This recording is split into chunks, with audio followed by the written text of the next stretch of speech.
اعوذ باللہ من الشیطان الرجیم بسم اللہ الرحمن الرحیم۔ یہ سورہ رحمان ہے۔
یہ یہاں سے سورہ رحمان شروع ہو رہی ہے۔ یہ سورہ رحمان شروع ہو رہی ہے۔ دیکھو سورہ رحمان جو صورت ہے وہ ہر بیماری کے لیے، ہر پریشانی کے لیے ہے۔ جو کوئی چاہے پڑھ کے اپنی پریشانی کو آسان کر سکتا ہے، اپنی پریشانی کو دور کر سکتا ہے۔ مطلب اگر اس کو آپ 7 بار پڑھ لو کسی بھی کام کے لیے تو انشاءاللہ کام ہو جائے گا۔ اور اگر اس کا گنڈا بنا کے گلے میں ڈال دو تو بیماری سے شفا ملے گی۔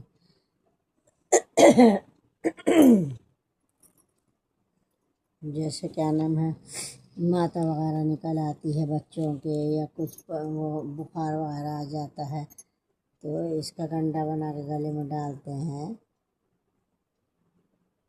اس کا گنڈا بنا کے سورہ رحمان کا گنڈا بنا کے گلے میں ڈالتے ہیں۔ یہ سورہ رحمان ہے، قریب سے دکھاؤں۔ یہ یہاں سے شروع ہو رہی ہے سورہ رحمان۔ اعوذ باللہ من الشیطان الرجیم بسم اللہ الرحمن الرحیم۔ میں پڑھ رہی ہوں، بتا رہی تھی پہلے میں۔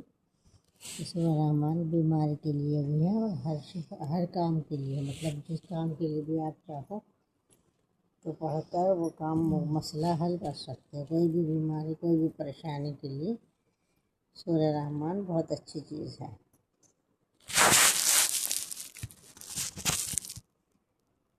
بہت اچھی چیز ہے سورہ رحمان۔ اور میں پڑھ رہی ہوں تھوڑا سا جو ہے بتا رہی تھی آپ کو۔ اگر آپ 6-7 بار اس کو پڑھ کے، سورہ رحمان کو پوری پڑھ کے، اور آپ دعا مانگیں گے کسی بھی کام کے لیے تو انشاءاللہ وہ کام ہو جائے گا۔ 7 بار 3 دن 7 دن ایسے پڑھو، آگے پیچھے درود شریف 11 مرتبہ، اور یا تو 7 بار پڑھ لو، یا تو 3 بار، یا تو 3 مرتبہ پڑھ لو، یا تو 7 مرتبہ پڑھ لو۔ 3 دن تک پڑھو، نہیں کام ہوتا تو اور 7 دن تک پڑھ لو تو انشاءاللہ کام ہو جاتا ہے۔ یہ سورہ رحمان بہت اچھی چیز ہے، ہر کام کے لیے، ہر بیماری سے شفا کے لیے بھی۔ پانی پہ دم کر کے پی لو، مریض پہ دم کر دو پڑھ کے تو انشاءاللہ شفا ہو جاتی ہے مریضوں کو۔ اب میں شروع کرتی ہوں۔ اعوذ باللہ من الشیطان الرجیم بسم اللہ الرحمن الرحیم۔ آج مجھے زکام ہو رہا تھا نا، گلا خراب ہو رہا ہے۔ بسم اللہ الرحمن الرحیم۔ الرحمن علم القرآن، خلق الانسان علمہ البیان، الشمس والقمر بحسبان، والنجم والشجر يسجدان، والسماء رفعها ووضع الميزان ألا تطغوا في الميزان، وأقيموا الوزن بالقسط ولا تخسروا الميزان، والأرض وضعها للأنام فيها فاكهة والنخل ذات الأكمام، والحب ذو العصف والريحان، فبأي آلاء ربكما تكذبان، خلق الإنسان من صلصال كالفخار، وخلق الجان من مارج من نار، فبأي آلاء ربكما تكذبان۔ ربكما تكذبان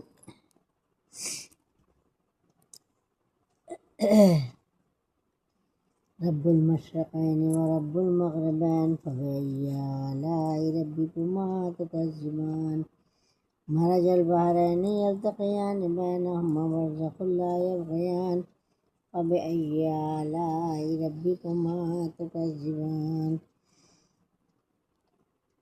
وله الجوار المنشآت في البحر كالأعلام فبأي آلاء ربكما تكذبان كل من عليها فان ويبقى وجه ربك ذو الجلال والإكرام فبأي آلاء ربكما تكذبان يسأله من في السماوات والأرض كل يوم هو في شأن فبأي آلاء ربكما تكذبان يا معشر الجن والإنس إن استطعتم أن تنفذوا من أقطار السماوات والأرض فانفذوا لا تنفذون إلا بسلطان فبأي آلاء ربكما تكذبان يرسل عليكم أشواظ من نار ونحاس فلا تنتصران فبأي آلاء ربكما تكذبان فإذا انشقت السماء فكانت وردة كالدهان فبأي آلاء ربكما تكذبان فيومئذ لا يسأل عن ذنبه إنس ولا جان فبأي آلاء ربكما تكذبان يعرف المجرمون بسيماهم فيؤخذ بالنواصي والأقدام فبأي آلاء ربكما تكذبان هذه جهنم التي يكذب بها المجرمون يطوفون بينها وبين حميم آن فبأي آلاء ربكما تكذبان ولمن خاف مقام ربه جنتان فبأي آلاء ربكما تكذبان ذواتا أفنان فبأي آلاء ربكما تكذبان